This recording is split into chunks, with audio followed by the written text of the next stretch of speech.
Lapislázuli es sin ningún tipo de duda uno de los personajes más interesantes y multifacéticos de todo Steven Universe. A lo largo de la serie, su historia pasa por distintas facetas como lo son la venganza, la soledad, la esperanza y la redención. El día de hoy vamos a hablar acerca de la primera faceta que mostró este personaje, el cual para mí es una de las más interesantes, aquella que estaba plasmada de un fuerte resentimiento y desconfianza, marcada por su dolor y enojo hacia las gemas de la tierra debido a su largo cautiverio en el espejo.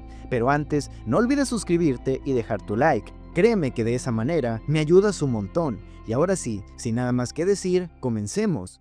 La historia de Lapislázuli comienza justamente en aquel mítico espejo, el cual termina llegando a Steven justamente por una casualidad.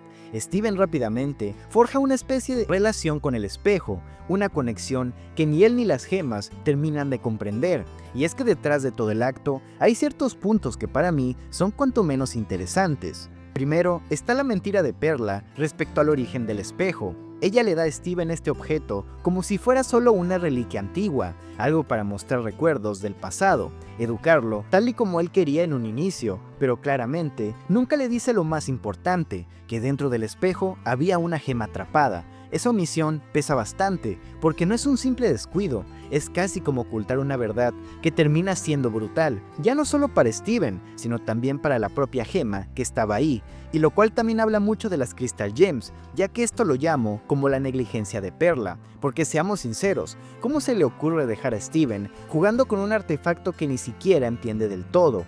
Lo deja ahí, sin supervisión, y obviamente Steven empieza a interactuar con el espejo de una forma mucho más personal de lo que ellas habían previsto. En este punto, se podría interpretar a toda esta serie de acontecimientos como conectores narrativos que dan forma al guión. En otras palabras, así tenía que ser para que la trama siguiera, muy al tradicional. Son caricaturas, mijo, no esté chingando. Sin embargo, lo interesante detrás de esto es que esta faceta ya no solo de Perla, sino de las Crystal Gems, o sea la negligencia que poseen a lo largo de la serie, está conectada con muchas cosas, con la guerra de las gemas, los secretos de Rose, la identidad oculta de Pink Diamond, las bajas y traiciones del conflicto, la visión distorsionada de las Crystal Gems como heroínas, el uso de artefactos como el espejo, la dualidad entre lo bueno y lo malo, bla bla bla.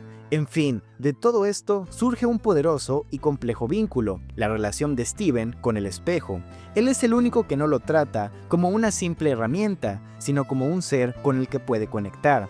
Steven, con esa sensibilidad que lo está caracterizando, empieza a ver más allá de las imágenes que le muestra el espejo y nota que hay alguien detrás, alguien que siente y reacciona. Pero ojo, el espejo tiene una renuencia muy marcada cuando Steven quiere contarle a las gemas lo que probablemente está pasando. Se pone casi desesperado, incluso con miedo, como si le dijera: no les digas, no confíes en ellas. Y esto te da una pista clarísima de que había una historia o al menos un contexto muy oscuro detrás. Uno que probablemente las Crystal Gems nunca le contaron, y más impactante aún, uno que pone a las Crystal Gems en una posición que no habíamos visto antes, como si esos arquetipos de heroínas moralmente perfectas en realidad no fueran del todo reales, o al menos al 100%, porque puede que no lo recuerdes completamente, pero en este punto nos encontramos en la primera temporada, aquella en donde el pasado, e incluso lo que había más allá del planeta Tierra, eran aún un completo misterio para nosotros, y este tipo de detalles como el que estoy narrando aquí, sin duda, al rever la serie, denota lo bien que está trabajado este mundo. ¿Qué quieres que te diga? Las gemas descubren que el espejo en realidad no era lo que ellas creían, o al menos su idea general, ya que nunca terminaron de comprenderlo al 100%. Y Steven, sin dudarlo, al ver lo que el espejo estaba reflejando, no duda ni un segundo de huir de las gemas, casi dejando todo lo que había creído de lado en aquellos momentos, lo cual igual también da mucho de qué hablar de Steven. Finalmente, llegamos al momento más impactante, el primer intercambio de palabras entre Steven y Lapis. Es como un choque de realidades. Steven, con toda su inocencia, le da voz y esperanza, mientras que Lapis le transmite ese sentimiento de desesperación de haber estado atrapada y olvidada durante miles de años, catalizado en aquellas imágenes que era lo único que podía denotar. Es como así Steven, casi sin comprender lo que estaba haciendo, quita la gema del espejo, y con ello llega el momento clímax. Lapislázuli, por fin luego de tantos y tantos años, por fin es libre de nuevo. Y es justo después de esto que llega el momento en donde por fin confronta, luego de miles de años, a las Crystal Gems al volverlas a ver. Y vaya que es un choque brutal. No es un reencuentro emotivo, ni mucho menos, sino una mezcla de rencor y enojo que explota directamente hacia Garnet, Amatista y Perla. Para Lapis, ellas no son las salvadoras, ni las heroínas que Steven admira, son una parte del mismo sistema que la encerró, son cómplices de su sufrimiento, y esto es muy fuerte porque de pronto, lo que para Steven eran sus figuras de confianza absoluta, para Lapis representan todo lo contrario, cadenas, dolor y engaño. Lo interesante es cómo Steven queda justo en medio, porque aquí tenemos un punto clave. Steven no entiende del todo la magnitud de lo que está pasando, pero aún así siente la necesidad de defender a Lapis, incluso aunque eso signifique dudar de las Crystal Gems, y esto es casi un primer atisbo de lo que será el conflicto central en toda la serie. Steven intentando mediar entre las heridas del pasado de las gemas y la esperanza de construir un futuro diferente.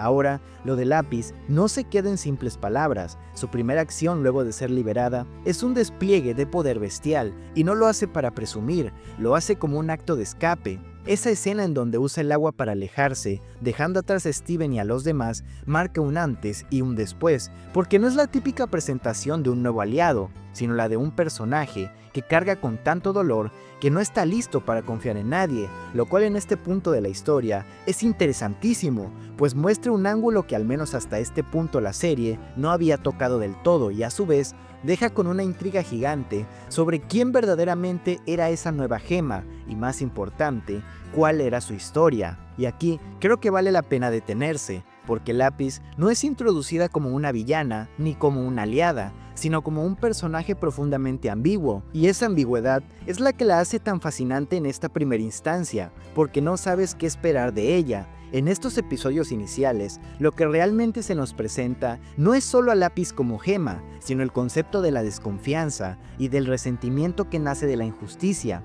Ella no quiere destruir porque sí, quiere recuperar lo que perdió. Quiere dejar de ser un recuerdo atrapado en un espejo, y eso, quieras o no, la hace uno de los personajes más humanos de toda la serie, esto aunque ni siquiera sea humana, y es así como en su vida, se termina llevando con ella todo el mar de Ciudad Playa, cerrando también con una escena que creo que no es necesario dejar en claro que se trata de una referencia religiosa. Lo que viene después en el siguiente episodio es todavía más revelador. Steven, en medio de todo el caos, empieza a tener una especie de reflexión en el camino, un momento en donde se da cuenta de que lo que siempre pensó de las gemas quizá no era tan perfecto como creía, como si de golpe toda la inocencia se le desquebrajara poco a poco.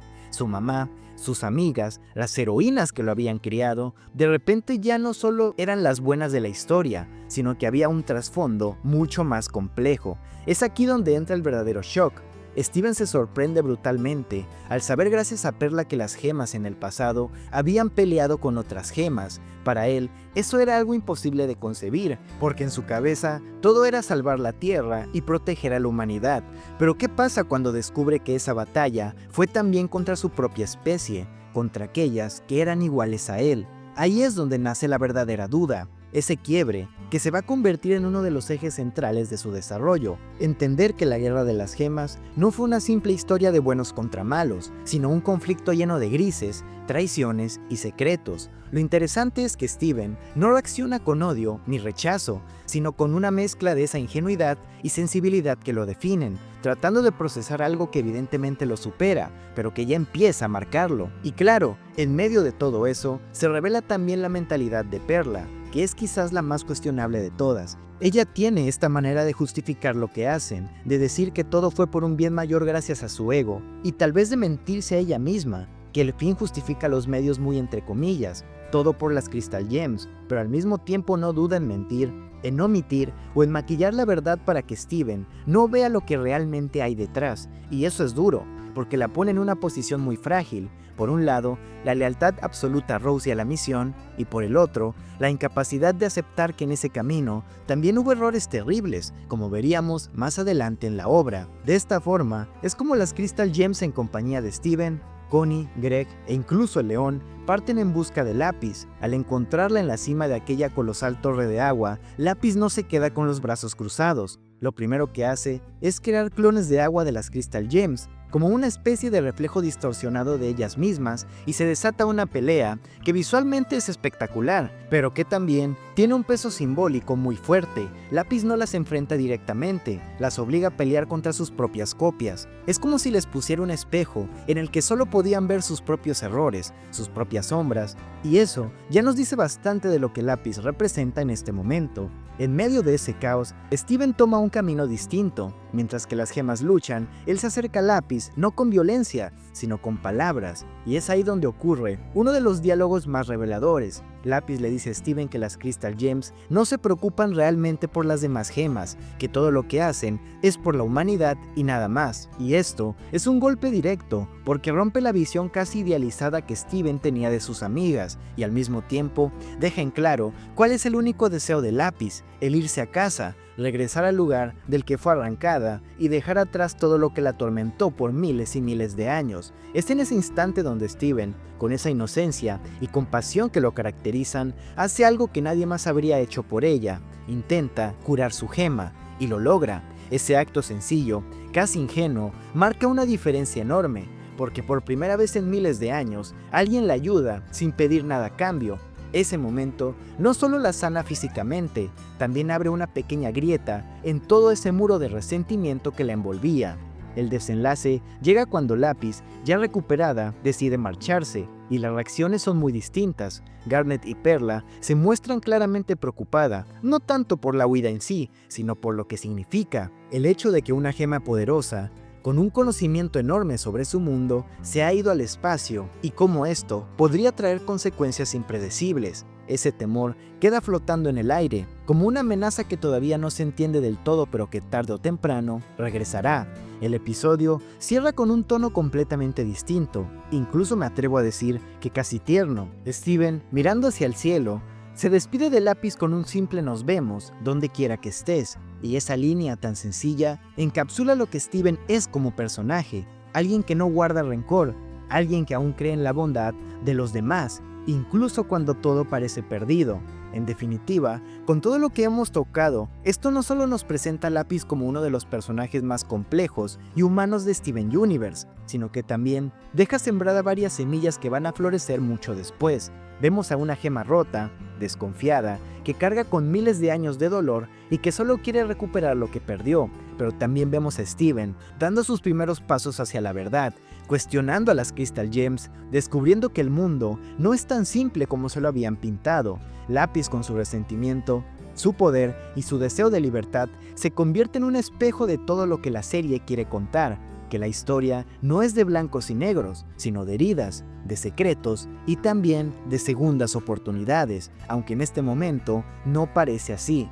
Al final, si nos detenemos a mirar todo lo que pasó con Lápiz, nos damos cuenta de que no estamos hablando solo de una introducción de personaje, sino del retrato de un alma herida, porque Lápiz no es una simple antagonista ni una víctima sin voz, es ambas cosas al mismo tiempo. Es la representación de lo que significa cargar con un trauma durante miles de años, de lo que pasa cuando la soledad y el encierro consumen poco a poco la confianza en los demás. Y lo más fuerte es que, aunque es una gema, sus emociones y su comportamiento son profundamente humanos. A nivel psicológico, Lápiz es un espejo de muchos de nosotros. Ella no destruye por maldad, lo hace desde el dolor. Su enojo, su resentimiento y su desconfianza no son más que mecanismos de defensa frente a un mundo que la traicionó una y otra vez. Piensa en esto: encerrada en un espejo, usada como objeto, olvidada incluso por quienes se dicen protectores de la Tierra. ¿Cómo confiar después de algo así?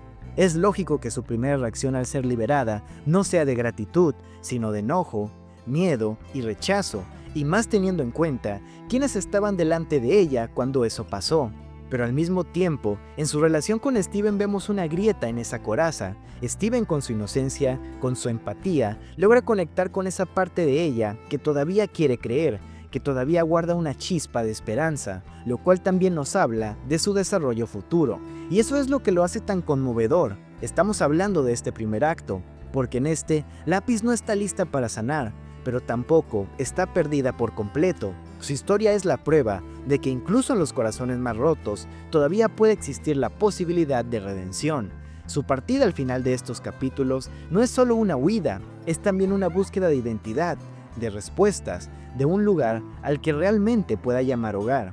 Por eso, cerrar con esa imagen de Steven mirando al cielo y diciéndole "nos vemos donde quiera que estés" es tan potente, porque ese gesto encapsula la esencia de toda la serie, la fe en que incluso aquellos que han sufrido más, incluso aquellos que parece imposible de alcanzar, merecen una segunda oportunidad. Lapislázuli, en definitiva, no es solo uno de los personajes más interesantes de Steven Universe, es también uno de los más complejos, un reflejo de lo que somos, de lo frágiles y fuertes que podemos ser al mismo tiempo. Y quizás por eso, porque representa también lo que significa vivir con heridas, pero aún así querer liberarse, es que termina siendo tan inolvidable para todos los que fuimos testigos de su historia. Si el video te gustó, me ayudarías mucho dando tu like, suscribiéndote para no perderte nada del contenido próximo y comentando qué te pareció o de qué más te gustaría que hablara. Te invito a adentrarte por todo el contenido del canal, empezando por lo que a continuación te saldrá en pantalla. Así que sin nada más que decir, muchas gracias y nos vemos en uno de estos videos. Adiós.